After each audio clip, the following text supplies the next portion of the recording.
previous videos, we provided an overview of the levels of expressiveness in the IG 2.0 and took a closer look at both IG Core and IG Extended. In this video, we'll explore the final level of expressiveness, IG Logico. But first, let's briefly review both IG Core and IG Extended, so that we better appreciate what makes IG Logico unique. IG Core introduces us to the two institutional statement types, regulative statements and constitutive statements, and the syntactic components associated with each. We also learned about two ways that institutional statements can be linked to one another, horizontal and vertical nesting. IG Extended moves from the statement level to the component level, providing a set of tools to analyze components more closely. These include component level nesting, the object property hierarchy, the property typology, and the context taxonomy. IG Extended also introduces nuance to the distinction between regulative and constitutive statements by highlighting the existence of hybrid and polymorphic institutional statements. IG Logico focuses on semantics. It is interested primarily in extracting information about the meaning of the words used in regulative and constitutive statements to better understand what an institutional statement does. To that end, IG Logico offers a set of semantic annotations that allow us to identify and note meanings that go beyond just syntactical labeling to also encompass the domain or analytical perspective of the researcher using the institutional grammar. To illustrate what we mean by this, imagine you're a researcher studying traffic laws of a city or town, and you came across the following institutional statement. The penalty for jaywalking is a $100 fine. Using IG Core, you can identify this as a constitutive statement, with jaywalking representing the activation condition. With IG Logico, you can go one step further and attach an additional label noting that jaywalking, within the institutional context of those traffic laws, represents a violation. If you've watched our video on IG Extended, you're already familiar with both the context taxonomy and the property typology that focus on specific generic semantics potentially applicable across domains. IG Logico adds several more taxonomies targeting other institutional statement components. The animacy taxonomy, the metatype taxonomy, the role taxonomy, and the institutional functions taxonomy. The animacy taxonomy tells us whether an entity referenced in a syntactic component is animate, like a person, or inanimate, like a document or a concept. This kind of labeling allows us to distinguish between relationships involving animate actors and those involving actors and inanimate entities or an idea. The metatype taxonomy allows us to identify whether an entity is something concrete, like for example a grant program, or abstract, like a belief or value. This way, we can distinguish between institutional statements dealing with tangible, observable matters versus statements rooted mainly in mental concepts. The role taxonomy captures the role that an entity occupies within an institutional statement. Under the role taxonomy, entities can be classified according to their role, as well as the effect caused by an action referenced in the statement. This allows us to understand how different entities are related to and impact one another. There are three role characterizations: originator, causer, agent, the entity from which action originates, recipient, the entity receiving whatever is being conferred, and possessor, the owner of an object or entity. There are also three effect characterizations: experiencer, someone or something that is indirectly affected by an action or function; advantaged, someone or something that benefits from an action or function; and disadvantaged, someone or something that is harmed by an action or function. Such taxonomic labels may not be mutually exclusive and may be further scoped or substituted entirely, tailoring to one's research objectives. Lastly, we have the institutional functions taxonomy. The taxonomies we just discussed, as well as earlier ones like the context taxonomy and IG Extended, focus on capturing information about specific entities within an institutional statement.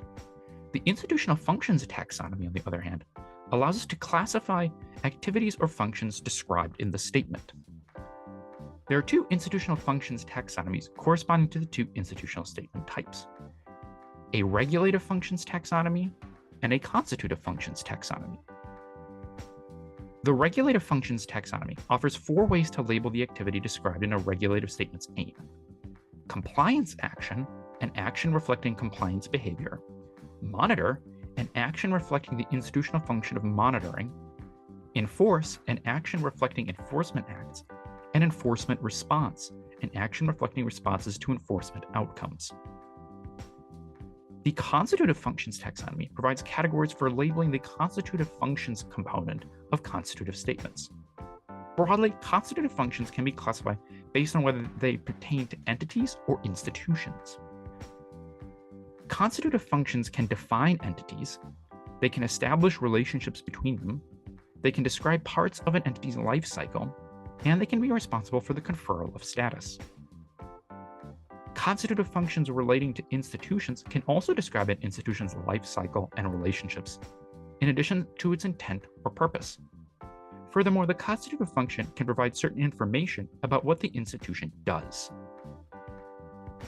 Along with annotating components along specific taxonomies, as we've just seen with the institutional functions taxonomy, IG Logico also allows for annotating statements as a whole.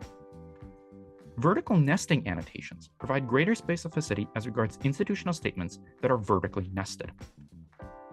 An institutional statement that is vertically nested can be a monitored statement, a statement that tells someone or something what they may or must do, a consequential statement, a statement that indicates the consequences associated with the monitored activity, or a monitoring statement, a statement that signals oversight but does not specify enforcement.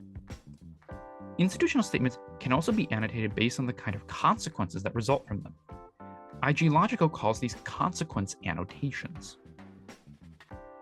Institutional statements can have social and institutional consequences, an economic or environmental impact, for instance, or configurational consequences, such as redefining some aspect of the institutional setting.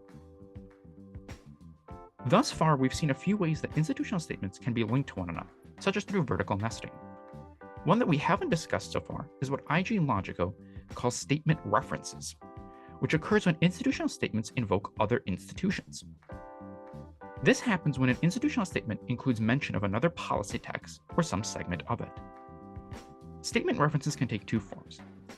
First, statement references can be either internal, meaning that an institutional statement references other statements within the same source document, or external, meaning that a statement references statements from another source. References can also be implicit or explicit. The statement, "funds must be distributed in accordance with the Act," is an example of an implicit reference. While the Federal Highway Administration must distribute the National Electric Vehicle Infrastructure Formula Program funds so that each state receives an amount equal to the state FHWA funding formula determined by 23 U.S. Code 104 is an example of an explicit reference. The final aspect of IG Logico that we'll review here are statement transformation rules. Using IG Logico, we can study instances where the form of an institutional statement is changed, while its underlying meaning stays the same. These transformation rules serve several functions, such as allowing us to rework institutional statements into a common structure, as well as to convey certain institutional information in a more straightforward way. There are 3 kinds of statement transformations. Component-level combinations transformation involves breaking down an institutional statement with multiple linked components into 2 or more statements, thereby making the linkages between components more explicit. Consider this statement. The Department of Energy or the Department of Transportation may review electric vehicle regulations.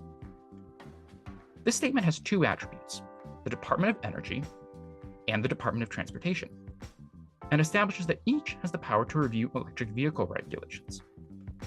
Accordingly, we can break this one statement down into 2 to reflect this more straightforwardly. The Department of Energy may review electric vehicle regulations, or the Department of Transportation may review electric vehicle regulations. Conditions consequence transformations involve reworking an activation condition into an or else to shift perspective from the monitor or enforcer to the regulated actor. Take the statement, the Environmental Protection Agency may impose fines if automotive companies do not meet fuel efficiency thresholds. The phrase, if automotive companies do not meet fuel efficiency thresholds, is the activation condition. Its applicability depends on whether automotive companies meet the fuel efficiency thresholds, and the Environmental Protection Agency is the entity responsible for imposing fines if they don't. We can rework the statement to place emphasis on the action or inaction of the automotive companies instead of on the Environmental Protection Agency. Here's what that would look like. Automotive companies must meet fuel efficiency thresholds, or else the Environmental Protection Agency may impose fines. This version of the statement has the benefit of clearly spelling out the action that, in this case, must be taken, and the consequences that result if they aren't. Finally, in properties conditions transformations, the properties of an attribute are instead expressed as activation conditions. This has the effect of simplifying the attributes, while putting all information about an institutional statement's preconditions in the activation conditions. Let's look at the following statement. Vehicles with a battery capacity of at least 7 kilowatt hours may qualify for the tax credit. In this statement, vehicles with a battery capacity of at least 7 kilowatt hours is the attributes, and as you can see, it's got a long list of properties associated with it. We can make the attributes component less complex by converting those properties into activation conditions. Here's what that would look like. If a vehicle has a battery capacity of at least 7 kilowatt hours, it may qualify for the tax credit. In this version of the statement, the attributes is now just vehicle. Moreover, the statement now more directly conveys that battery capacity is a precondition for whether the vehicle qualifies for the tax credit.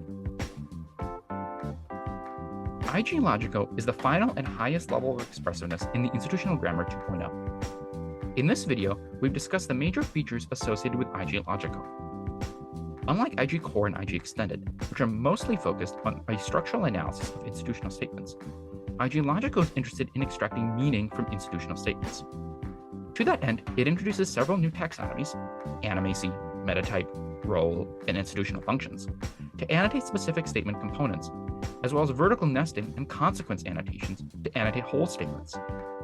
IG Logico also provides us a way to identify linkages between and across institutional statements in the form of statement references. Finally, IG Logico's transformation rules allow us to impose structural uniformity on institutional statements without sacrificing meaning.